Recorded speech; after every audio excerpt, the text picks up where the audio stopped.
권영철의 와이뉴스 권영철 선임기자 나와 계십니다. 어서 오십시오. 안녕하십니까. 자, 오늘은 어떤 얘기 준비하셨나요? 최근 미국의 한 보수 성향 연구소에서 한국의 군사력이 북한에 비해서 2대 11로 엄청난 열세라는 내용의 보고서를 발표한 적이 있죠. 예. 이 보고서의 발표를 두고 논란이 빚어지고 있는데 전투력을 단순 수치로 비교하는 것은 무의미하다 이런 얘기죠. 일부 전문가들은 미국산 무기 구매를 강요하기 위한 보고서다 이런 진단까지 내놓고 있습니다. 예. 그래서 남북 군사력 2대 11 왜 이런 보고서가 자꾸 나오나 이렇게 주제를 정해봤습니다. 예, 2대 11 이 수치를 보고 5배 이상 차이 나냐 네. 뭐 이런 얘기를 하면서 좀 많이 우려도 하시고 아니다 또 논란이 있었는데 네네. 자, 수치상으로 일단 군사력이 북한이 우세한 것으로 나타났나요? 그렇습니다. 일단 수치상 보면은 북한의 군사력이 우세한 걸로 나타납니다. 예. 국방부가 2년마다 국방백서를 발표하지 않습니까? 예. 이 지난 1월에 2014 국방백서를 발표했는데 이 국방백서에 따르면 북한은 2년간 공군을 만여 명 정원해서 전체 병력이 120만 명입니다. 예. 우리 병력이 63만여 명이니까 거의 100 가까이 차이가 나죠. 그렇습니다. 예비군 병력도 우리가 320만 명, 북한은 770만 명이니까 이 절반 이상입니다. 예, 그렇지만 전체 인구에서 비하면은 우리가 배 이상 많죠. 예. 동원 가능한 인구로 보자면은 남한이 훨씬 많습니다.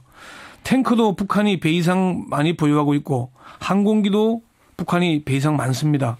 대포와 지대지 미사일 발사대, 해군 전함, 잠수함 등도 모든 전력에서 북한이 우세한 것으로 나타납니다. 이런 걸 근거로 헤리티지 재단은 2대 11 수준이다 이렇게 평가를 한 것이죠. 예. 뭐 수치상 차이가 나는 것은 많다는 얘기인데 네. 그 양보다 질을 따져야 되지 않느냐. 뭐 재래식 무기를 비교하는 것이 또 올바르지 않다 이런 비판도 있습니다만. 예, 그렇습니다. 실제 전투기 한 가지만 놓고 비교를 해보죠. 예. 수치상은 400대 820이니까 북한이 배 이상 많습니다. 많죠. 예. 예. 그런데 성능 면에서는 비교 불가라고 합니다. 국회 국방위 소속인 새정치민주연합 김광진 의원은 북한은 80년대 중반 이후에 새로운 전투기를 도입한 적이 없다 이렇게 얘기를 합니다. 예. 그러면은 다 낡은 전투기, 30년 이상 된 전투기라는 얘기 아닙니까? 그렇죠. 그 전투기와 지금 최신 전투기와 비교가 가능하겠습니까? 전차도 수치상은 2,400대 4,200 아니겠습니까? 예. 그렇지만 성능에서는 큰 차이가 납니다. 국방부 김민석 대변인이 2대 11이라는 그 미국 헤리티지 재단의 평가와 관련해서 국방부로는 동의할 수 없는 내용이다. 가령 가스레인지와 전자레인지가 있는 집에 옛날에 쓰던 석유 골로가 있다면은 이것을 음식을 하는데 도움이 될 수 있다고 판단할 수 있겠냐 그런 얘기를 했거든요. 예, 예. 낡은 재래식 무기는 평가 대상이 아니라는 얘기죠. 그러니까 이 남한에서는 오래된 무기들이 운영비가 많이 들고 실질적인 전투력을 발휘하지 못하니까 빨리빨리 폐기하는데 북한은 이런 무기들을 많이 갖고 있다는 얘기입니다. 예. 그러니까 전투력을 비교하는 방식은 여러 가지가 있겠지만은 오래된 무기까지 단순 숫자만 비교하는 것은 현실과는 전혀 맞지 않다. 그런 얘기죠. 예, 예. 단순 수치 비교는 의미가 없다. 예. 그러니까 예. 예를 들어서 탱크만 보자면은 러시아는 15,000대인데 미국은 8,800대입니다. 예. 그러면은 러시아가 배 이상 전투력이 높다고 봐야 되는데 실제 그렇게 평가할 수 있겠습니까? 그러니까요. 네. 예, 예. 자, 그리고 이제 단순 무기 체계 비교뿐만 아니라 군사력은 인구나 경제력 이런 걸 또 종합적으로 판단을 해야지 한 국가의 국력을 평가할 수 있다. 이런 지적도 있습니다만. 실제 그렇게 하는 게 정상적일 겁니다. 예. 독립적인 군사력 평가 기관인 글로벌 파이어파워는 남한이 압도적인 우위에 있다고 평가를 합니다. 그게 총 인구수와 경제력, 무기 보유 등 40가지의 변수를 종합적으로 검토한 결과인데요. 이런 검토 결과 남한은 세계 7위의 군사 대국인 반면에 북한은 36위로 큰 차이가 납니다. 물론 이 평가에서 핵무기는 제외가 됐습니다. 예. 전문가들 중에서 북한의 군사력이 우세하다는 것은 사실이므로 철저하게 대비해야 한다는 지적도 적지 않긴 합니다. 예. 예비역 장성 출신인 한국전략문제연구소 김왕구 편집장은 2대 11의 차이인지는 모르겠지만은 굉장히 심각한 불균형은 맞다. 북한이 우리보다 군사력이 우세하다면서 대비를 잘할 생각을 해야지 아니라고 하는 건 위험한 생각이다. 그런 얘기를 하기도 했습니다. 예. 한편에 뭐 재래식 무기 어떤 비행기라든지 항공기, 뭐 전차 이런 비교해서 우리가 우위에 있다 할지라도 비대칭 전력에서는 북한이 우위를 보이는 건 사실 아닙니까?